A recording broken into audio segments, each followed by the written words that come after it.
नमस्कार दोस्तों, स्वागत है आपका अपने YouTube चैनल पर। आज हम बात करेंगे फॉस्फोरस। फॉस्फोरस एक एलिमेंट है जो इसको हम केमिस्ट्री में अक्सर पढ़ते हैं। फॉस्फोरस का जो प्रेजेंटेशन है अक्सर रेडनेस से मार्क करेंगे।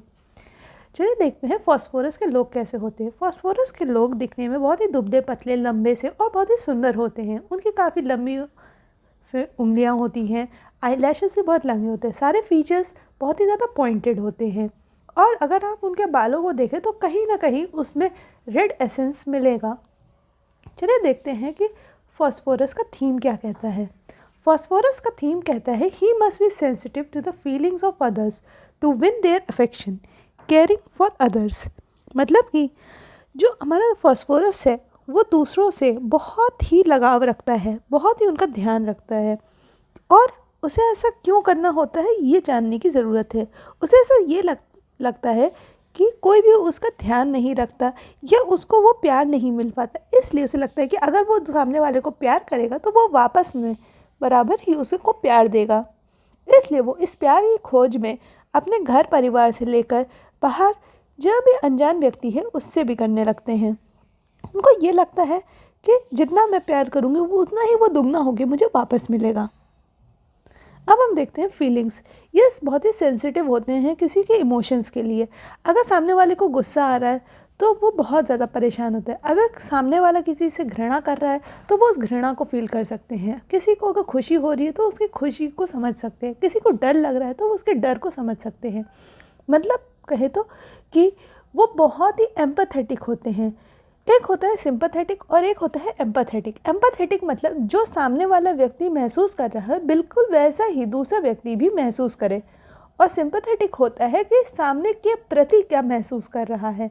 यानी अगर सामने वाला परेशान है तो वो दूसरे के लिए बहुत ही बुरा फील करेगा कि भाई ये सामने वाला दुखी है या परेशान है। इनमें बहुत ही ज़्यादा इनसिक्योरिटी होती है। इनसिक्योरिटी मतलब कि इनको कोई प्यार नहीं करता, इसलिए सामने वाले का टेंशन पाने के लिए हर दूसरे इंसान से मिलते रहते हैं, दूसरों से बहुत ही अच्छे से बात करते हैं, बहुत ही प्यार से व्यवहार करते हैं। अब हम देखते हैं मेंटल जनरल्स। इनमें फियर होता है थंडरस्टॉर्म्स का, यानी जब बिजली कड़कती है तब ये बहुत ही ज़्यादा परेशान हो जाते हैं। फिर है डिल्यूजन चोक बाय फॉर्म्स बीइंग। इनको ऐसा लगता है कि किसी प्रकार की ऐसी कोई चीज़ है जिससे इनका गला एकदम बंद हो गया है या फिर सांस नहीं ले पा रहे हैं। Elements from grief. अगर किसी को दुख होता है तो इन्हें भी दुख होना महसूस हो जाता है। मतलब ये सामने वाले की जगह अपने आप को रख के वो सारी चीज़ों को महसूस करना शुरू कर देते हैं। Elements from disappointed love. अगर कोई इन्हें प्यार ना करे या कोई इनसे गुस्से से बात कर ले तो ये बहुत ही ज़्यादा परेशान हो जाते हैं और ये अंदर से टूट जाते हैं। एनिमेटेड। ये सामने वाले को ही मिमिक करते रहते हैं। सामने के जो इमोशंस होंगे, सामने वाले का जो बर्ताव होगा, ये उस हर चीज़ को एब्जॉर्ब करने लगते हैं। Sensitive and reactive. ये बहुत ही ज़्यादा सेंसिटिव होते हैं। इन्हें ज़रा सी भी चेंज या ज़रा सा भी बदलाव बहुत ज़्यादा परेशान करती है।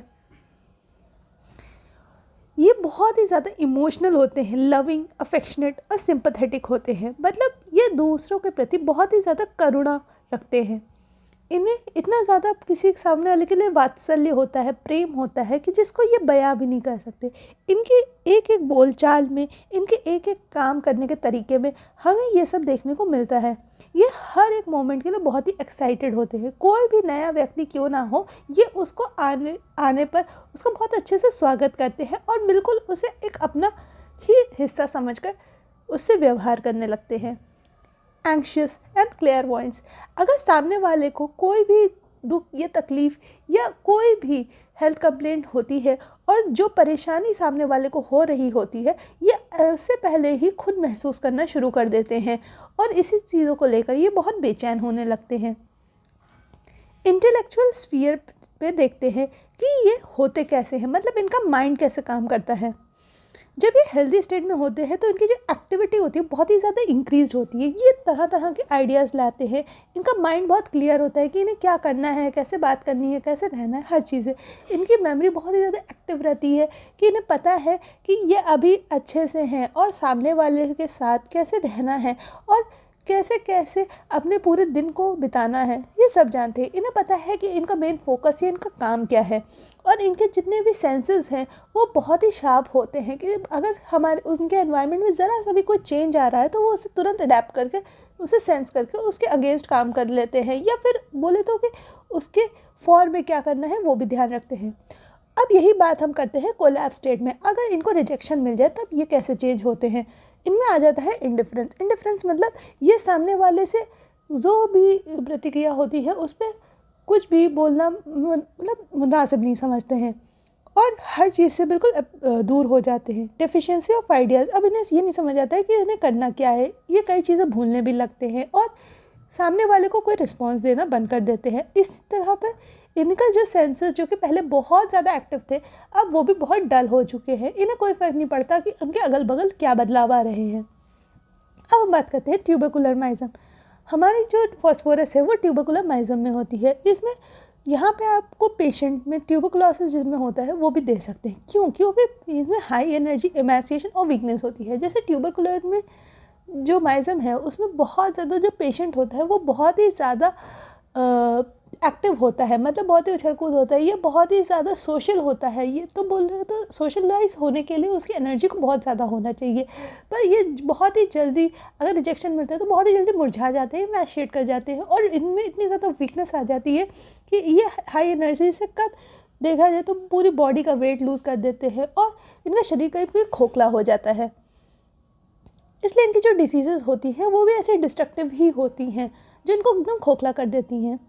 फिर है क्लेयरवॉयंस, इंटीमेसी, ट्रिमेंडस, यानी ये सामने वाले के बहुत ही क्लोज होते हैं। अब ये सामने वाला कोई ज़रूरी नहीं है कि इनके परिवार का ही हिस्सा होना चाहिए, वो मनुष्य या इंसान कोई भी हो सकता है कि सामने चलने वाला अगर कोई जानवर भी क्यों ना हो उससे भी ये बहुत जल्दी अटैचमेंट बना लेते हैं। फिर है मैग्नेटाइज्ड, ये हर चीज़ को देख के आकर्षित हो जाते हैं। ये एक छोटी से छोटे पेड़ पौधे से भी अपने आप को जोड़ सकते हैं। एंग्जाइटी ऑफ अदर्स, ये दूसरों के जो परेशानी है, जो घबराहट है, जो वरीडनेस है, उस चीज़ों को खुद में महसूस करते हैं। अब हम करते हैं इनका कंपैरिजन। कॉस्टिकम और फॉस्फोरस के साथ साथ नाइट्रिक एसिड से भी इसे कंपेयर किया जाता है, पर हमें समझना पड़ेगा कि कॉस्टिकम और नाइट्रिक एसिड में सिंपैथी अगर लिखी गई है तो क्यों लिखी गई है। फॉस्फोरस जहाँ सबके लिए सिंपैथेटिक है, मतलब सबके लिए करुणामयी है, ठीक है, उसी तरह कॉस्टिकम भी सबके लिए करुणा रखता है।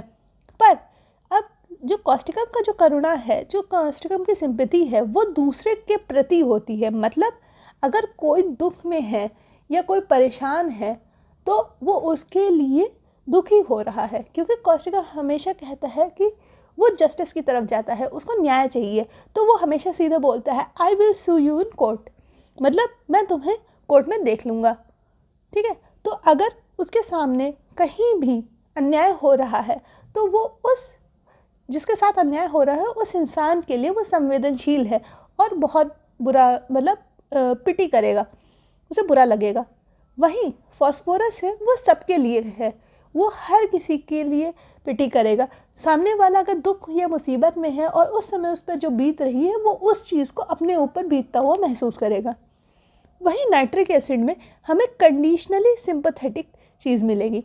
कंडीशनली सिंपैथेटिक क्या है? अगर कोई व्यक्ति या 2-3 व्यक्ति उसके साथ के हैं, जैसे कि मैं हूँ, ठीक है, और मेरे साथ के जो दोस्त हैं, अगर मेरे साथ के दोस्तों में, क्योंकि वो मेरा सपोर्ट करते हैं, और अगर उनके साथ कुछ बुरा होता है तो मुझे बहुत ज़्यादा सिंपैथी महसूस होगी। पर अगर इन्हीं में किसी दोस्तों में से किसी ने मेरे साथ बुरा कर दिया तो मैं उससे सिंपैथी नहीं रखूँगी, मैं तुरंत उसे अपना दुश्मन मान लूँगी और मेरे अंदर ये चाह होगी मैं इसे बदला लूँ और इसको पूरी तरह से बर्बाद कर दूँ। ये है नाइट्रिक एसिड। वही कॉस्टिकम क्या है कि वो न्याय के लिए जाएगा और फॉस्फोरस सभी के लिए होगा। अब हम देखते हैं कुछ रूब्रिक्स में। अफेक्शनेट रिटर्न्स अफेक्शन, मतलब वो सामने वाले के लिए करुणा रखेगा और चाहेगा सामने वाला भी उसके लिए करुणा रखे। अमेटिवनेस, बहुत ही ज़्यादा उत्साह होता है। Children watchful who are on the look out of for every gesture, ये वो बच्चे होते हैं जो सामने वाले का मूड देख के आते हैं। अगर उनको लगता है सामने वाला बहुत ही खुश है, प्रफुल्लित है, तो वो उसके तरफ तुरंत भागते हैं, वरना वो उससे दूर रहते हैं। क्लेयरवॉयंस, कोई भी घटना घटने वाली है या कुछ भी ऐसा होने वाला है, वो उस चीज़ को पहले से महसूस कर लेते हैं कि उसके साथियों के साथ या उसके आसपास रह रहे लोगों के साथ कुछ बुरा हो रहा है।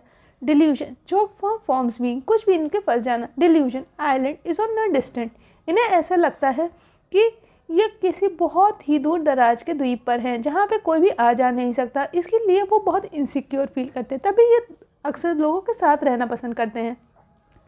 एस्ट्रेंज्ड फ्रॉम हर फैमिली, इन्हें ऐसा लगता है कि घर वाले इनकी बात नहीं सुनते। Fear thunderstorm of, indifference loved ones too, कभी कभी जब ये परेशान होते हैं, ये अपने कोलैप्स स्टेट में होते हैं, तब इन्हें अपने संगी साथियों से भी एवर्जन हो जाता है।